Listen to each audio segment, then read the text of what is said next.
Hello friends, मैं study 91 channel से नितिन गुप्ता आप सबका बहुत बहुत स्वागत करता हूं।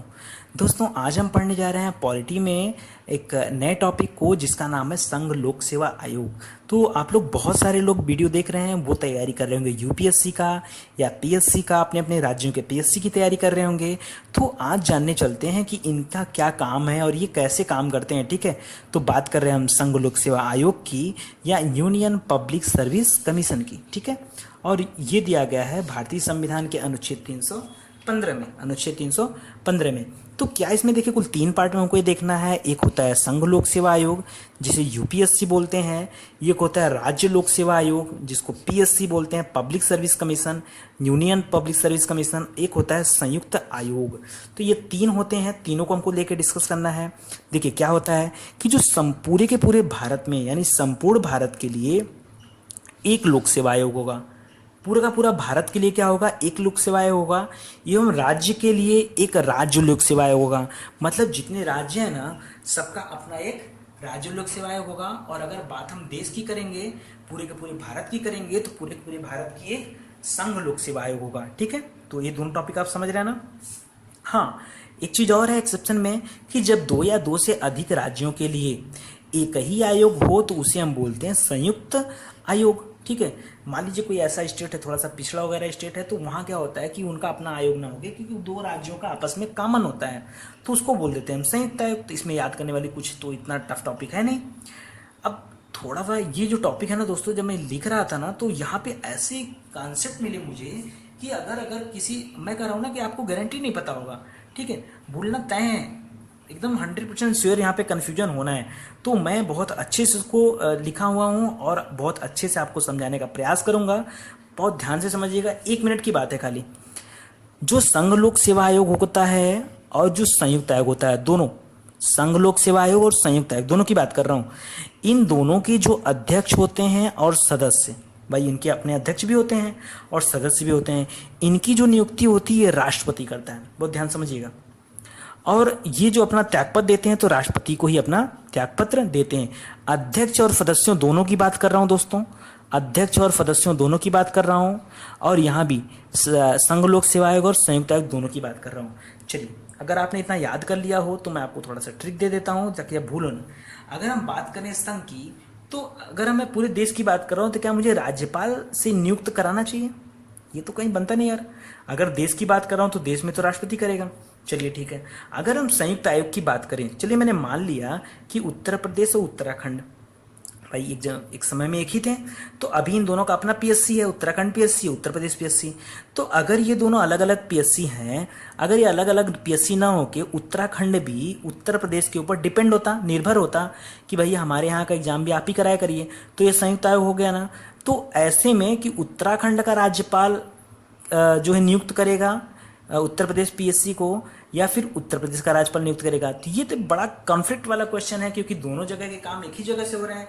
जैसे अभी एग्जांपल मान लीजिए तेलंगाना की बात कर लेता हूँ, आंध्र प्रदेश की बात कर रहा हूँ, अभी वहाँ की पीएससी एक ही है, चल रही है। ठीक है, तो ऐसे कंडीशन में क्या दोनों के राज्यपाल तो अलग अलग हो गए, लेकिन पीएससी को लेकर क्या किया जाए, यानी पब्लिक सर्विस कमीशन के ऊपर क्या बात किया जाए। तो ऐसे कंडीशन में संयुक्त आयोग जब बनी गए हैं तो उनके यहाँ जो राष्ट्रपति होता है वो नियुक्त करेगा। ठीक है, आइए इसी तरह बात करता हूँ राज्य लोक सेवा आयोग की। तो ये तो आप समझ गए होंगे कि इसके अध्यक्ष एवं सदस्यों की नियुक्ति जो होता है राज्यपाल करता है और ये अपना त्यागपत्र भी राज्यपाल को देते हैं।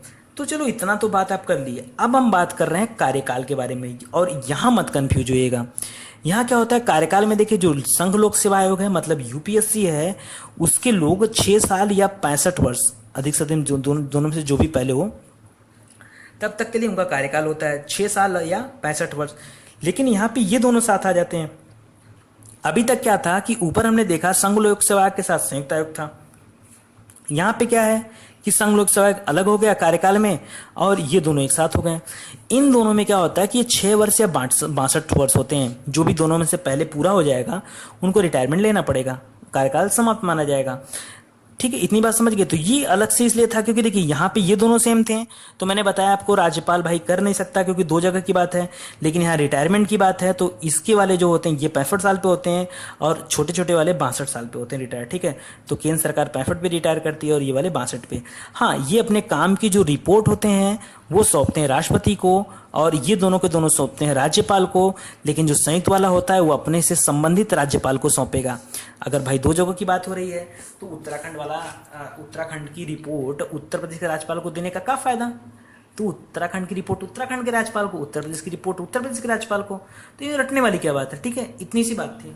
तो समझ में आ रहा है ना आपको सारी कॉन्सेप्ट। तो ये आप एकदम बिल्कुल ध्यान से लेके चलिएगा, पढ़ते हुए चलेगा, क्योंकि यहाँ से क्वेश्चन बनता है दोस्तों डायरेक्ट, ठीक है। अब यार पूछोगे रिपोर्ट में क्या देते हैं, तो एक आईएएस पीसीएस होता है, रिपोर्ट में क्या देगा, उसको एग्जाम कराना है, उसको नियुक्तियां करना है, उनको प्रमोशन करना है, ठीक है, उनको अलग अलग डिपार्टमेंट में आयुक्त बनाना है। तो ये सारी चीजें करता है आयोग, और क्या काम करेगा, ठीक है। अब रोड थोड़े बनवाएगा, नदी थोड़े साफ करवाएगा, अरे जो आयोग का काम होता है अपना काम होता है, ठीक है। अब इसके बाद क्या होता है कि अध्यक्ष एवं सदस्यों को पद से हटाया जाना कैसे है। तो अब यहाँ से अक्सर करके क्वेश्चन बन जाते हैं कि जो उसके अध्यक्ष हैं लोक सेवा आयोग के, उनके अध्यक्ष और सदस्यों को पद से कैसे हटाया जाए।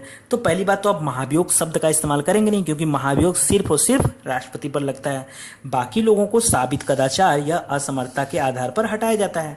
तो अगर किसी भी अध्यक्ष या सदस्य के ऊपर साबित कदाचार या असमर्थता का आरोप लगता है तो सबसे पहले जो बात आती है कि अगर कौन सा है, अगर राज्य वाला है तो राज्य अपना देखे अपने हिसाब से, लेकिन अगर बात संघ लोक सेवा की है या संयुक्त की है तो वहां पे राष्ट्रपति क्या करेगा, जांच का ऑर्डर देता है, किसको आदेश देता है, किसको, उच्चतम न्यायालय को सौंपता है, ठीक है, कि आप जरा जांच करिए, ठीक है, और उच्चतम न्यायालय को सौंप देता है। और यदि जांच की रिपोर्ट में आरोप सही पाया गया तो राष्ट्रपति उन्हें पद से हटा सकेगा। सिंपल सी बात है, कोई दिक्कत यहाँ पे। जब तक सुप्रीम कोर्ट में यानी उच्चतम न्यायालय में जांच लंबित रहती है, अब ऐसा तो है नहीं कि आज दिया कल रिपोर्ट आ गया, कल आपको फाइनल डिसीजन आ गया, ऐसा तो होता नहीं है। तो अगर कभी भी जो जांच लंबित रहती है उस दौरान जो संघ लोक सेवा आयोग होता है एवं संयुक्त आयोग, फिर से देखिए दोनों एक साथ हो गए, संघ लोक सेवा आयोग संयुक्त आयोग के अध्यक्ष एवं सदस्यों को राष्ट्रपति निलंबित कर सकता है। जब जांच लंबित है तब तक के लिए उनको निलंबित कर देगा, सस्पेंड कर देगा। अभी आप घर पे बैठिए, जब फाइनल होके आ जाएगा कि आप सही हो कि गलत हो, फिर आप ड्यूटी ज्वाइन करिएगा या रिजाइन आपको देना पड़ेगा, तो जो भी करना पड़ेगा, हाँ तब कर सकता है। लेकिन अगर बात राज्य लोक सेवा आयोग की है तो इनके अध्यक्षों एवं सदस्यों को राज्यपाल निलंबित करेगा। भाई जिसका अपना काम है वो करे, जिसने नियुक्त किया है वही हटाएगा, बस आपको इतना याद रखना, जिसने नियुक्त किया वो हटाएगा, कोई दिक्कत। अच्छा चलिए आइए कुछ स्पेशल फैक्ट देख लेते हैं इसके जो इंपॉर्टेंट है। जैसे यूपीएससी का सर्वप्रथम गठन कब हुआ था, तो ये हुआ था दोस्तों 1926 में, और इसके गठन की प्रक्रिया शुरू हुई थी 1919 में। मतलब कि 1919 से प्रयास चालू था कि एक ऐसा आयोग बनना चाहिए। लास्ट में आके बना कब, 1926 में। और किस आयोग के कहने पर बना था, किस आयोग की इसमें भूमिका थी, तो वो आयोग का नाम था ली आयोग। कौन सी, ली आयोग की अनुसूची पर, संस्तुति पर, ठीक है ना। तो ली आयोग की संस्तुति पर 1926 में यूपीएससी का गठन हुआ। वर्तमान में यूपीएससी में एक अध्यक्ष और 10 अन्य सदस्य हैं, एक अध्यक्ष और 10 अन्य सदस्य। और पहली अगर महिला अध्यक्ष की बात करूं तो ये थी श्रीमती रोज मिलन मैथ्यू, रोज मिलन मैथ्यू। इस समय कौन है, तो ये है डेविड सिमिल, और डेविड सिमिल के पहले कौन थे दोस्तों, ठीक है, डेविड सिमिल के पहले कौन थे, ठीक है ना। तो ये आप मुझे कमेंट में करके बताइएगा, एक लेडीज थी, आपको उनका नाम बताना है, ठीक है ना। चलिए तो अभी आप डेविड को याद रखिएगा, डेविड सिमिल, ये अभी हैं, थोड़ा सा अंग्रेज टाइप का नाम है इसलिए आप ध्यान दीजिएगा यहाँ पे, ठीक है ना। इसके पहले मैं बता ही दे रहा हूँ कि आप लोग परेशान होंगे, अलका सिरोही, ठीक है, अलका सिरोही थी इसके पास, इसके पहले। अभी इनकी नियुक्ति इसी साल की गई 2017 में, ठीक है। तो अब ये रहेंगे, और इसके पहले कौन थी, पिछले सितंबर 2016 में अलका सिरोही जी थी, अभी उनको हटा के फिर इनका नंबर लगाया, ठीक है। तो इसमें बस इतना ही था दोस्तों, एकदम पूरा अच्छे से इसको देख लीजिएगा, क्योंकि देखिए मैं जो पढ़ा रहा हूँ ना, अगर मैं बुक की सारी बातें यहाँ लिख दूंगा तो बताइए नोट्स और बुक में क्या अंतर रहेगा। मैं वही चीज़ें लिख रहा हूँ जिसे पढ़कर आपका एग्जाम क्वालिफाई हो जाए अच्छे से, और उतना जानकारी आपको दे रहा हूँ जितना जानकारी आपको लेने की ज़रूरत है। तो आप वीडियो देखने के बाद क्वेश्चन का सेट जरूर सॉल्व किया करिए, उससे क्या होगा कि आपके अंदर कॉन्फिडेंस डेवलप होगा कि जो हम पढ़ाई कर रहे हैं वो सही पढ़ाई कर रहे हैं या गलत पढ़ाई कर रहे हैं, ठीक है, क्या मिलता है क्वेश्चन। तो अगर आप टॉपिक वाइज क्वेश्चन चूज करते हैं तो बहुत अच्छा रहेगा। जो लोग मॉडल टेस्ट पेपर नहीं खरीद सकते हैं वो लोग यार गूगल प्ले स्टोर से जाके कोई एप्लीकेशन डाउनलोड कर लें पॉलिटी का, ठीक है, और वहाँ से क्वेश्चन सॉल्व किया करें, क्या दिक्कत है। तो क्वेश्चन सॉल्व करने से मतलब है, और जरूरी नहीं कि आप टेस्ट में सॉल्व करिए, कहीं भी सॉल्व करिए सॉल्व, लेकिन ठीक है। तो चैप्टर पढ़ने के बाद आप छोड़ मत दिया करिए, पर डे पढ़ते जाएंगे और पर डे जो है सॉल्व करते जाएंगे तो आपका कॉन्सेप्ट भी क्लियर होता चला जाएगा। फिर भी अगर कोई दिक्कत होती है तो आप कमेंट करके हमें बता सकते हैं, मैं ज़रूर रिप्लाई करूँगा, आपकी बातों को समझने का कोशिश करूँगा, और कोई दिक्कत होगा तो मैं एक नया वीडियो बना के भी आपको बता सकता हूँ। ठीक है। और हाँ दोस्तों, अगर वीडियो पे ऐड आता है तो वीडियो के ऐड पर ज़रूर से क्लिक किया करिए। मैं आपको बार बार कहता हूँ, हर बार कहता हूँ, आपको तो सुन के आदत पड़ जानी चाहिए। ठीक है, कि सर ने इतने बार बोला यार, लाओ 2-4 बार यही कर लेता हूँ। ठीक है, तो प्लीज़ यार मेरे लिए थोड़ा सा मेहनत कर दो। ठीक है, तो किसी भी हाल में, ठीक है, तो आप उसको क्या करिए, क्लिक किया करिए और वीडियो को शेयर किया करिए दोस्तों, कि ज़्यादा से ज़्यादा लोग इसका फ़ायदा ले सकें। कुछ लोग हैं जो दूसरों को फ़ायदा नहीं देना चाहते हैं, मत दें, कोई बात नहीं, लेकिन मैं आपसे कहूँगा कि आप ज़रूर से शेयर करिए। ठीक है, चलिए, बहुत बहुत धन्यवाद आपका। Thank you so much.